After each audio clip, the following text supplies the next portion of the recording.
শেখ হাসিনাকে বাংলাদেশে পাঠাতে বাধ্য নয় ভারত, তবে বিরোধিতা ঠেকাতে তৃতীয় কোনো দেশে শেখ হাসিনাকে রাখার তোড়জোড় চলছে দিল্লিতে।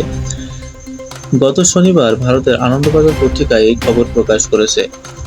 খবরে বলা হয়, গণঅভ্যুত্থানে শেখ হাসিনার সরকারের ক্ষমতাচ্যুত হওয়ার পরে ডক্টর মোহাম্মদ ইউনূসের নেতৃত্বে একটি অন্তর্বর্তীকালীন সরকার প্রতিষ্ঠিত হয়েছে। এই সরকার কোনো রাজনৈতিক দলের প্রতিনিধি নেই, কিন্তু বিএনপি, জামায়াত ইসলামীর মতো এতদিন সরকার বিরোধী অবস্থানে থাকা রাজনৈতিক দলগুলো ইউনূস সরকারকে সমর্থন করেছে। দেশত্যাগী সাবেক প্রধানমন্ত্রী শেখ হাসিনা এখন ভারতে।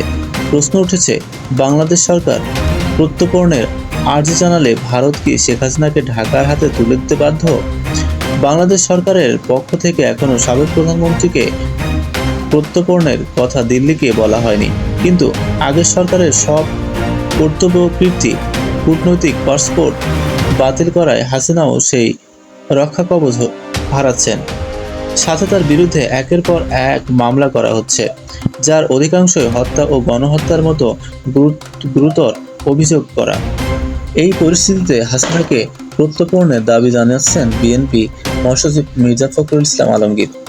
তার কথায়, ভারত ও বাংলাদেশের মধ্যে 2013-তে প্রত্যর্পণ চুক্তি হওয়ার পরে হাসিনাকে ভারত ঢাকার হাতে তুলে দিতে বাধ্য। ফখরুল জানিয়েছেন, প্রত্যর্পণের পরে খুনের আসামি হিসাবে হাসিনার বিচার করা হবে ঢাকার আদালতে। তবে সরকারের কোনো পদে ফখরুল নেই, তাই হাসিনাকে ফেরত দেওয়ার বিষয়ে তার কথার জবাব ভারত সরকার দেয়নি। কিন্তু জবাব না দিলেও দিল্লিতে হাসিনার অবস্থান যে বাংলাদেশে ভারত বিরোধিতা বাড়াবে, পররাষ্ট্র মন্ত্রণালয় তা বুঝে। সূত্রের খবর, এই জন্য তৃতীয় কোনো দেশে হাসিনাকে নিরাপদে রাখার একটা তোড়জোড় দিল্লির তরফ থেকে চলছে। মির্জা ফখরুল ইসলাম আলমগীর হাসিনাকে ফেরত চাইলেও বিএনপি নেতৃত্বের মধ্যে এই দাবির বিষয়ে এখনো কোনো সুনির্দিষ্ট সিদ্ধান্ত হয়নি।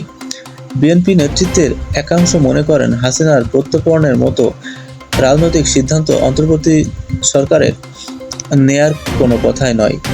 অন্তর্বর্তী সরকারের কাজ আইন শৃঙ্খলার রাশ টেনে নির্বাচনের ব্যবস্থা করা। নির্বাচনে জিতে ক্ষমতায় আসার পরে হাসিনাকে ফিরিয়ে এনে কাঠগড়ায় তুললে তবে বিএনপি রাজনৈতিক ফায়দাটি পাবে। হাসিনাকে ফেরানোর দাবি নির্বাচনী প্রতিশ্রুতি হিসেবেও জনপ্রিয় করা যাবে। মির্জা ফখরুলের দাবি তাই খানিকটা সময়ের আগে তোলা বলে মনে করছেন বিএনপি নেতৃত্বের এই অংশ।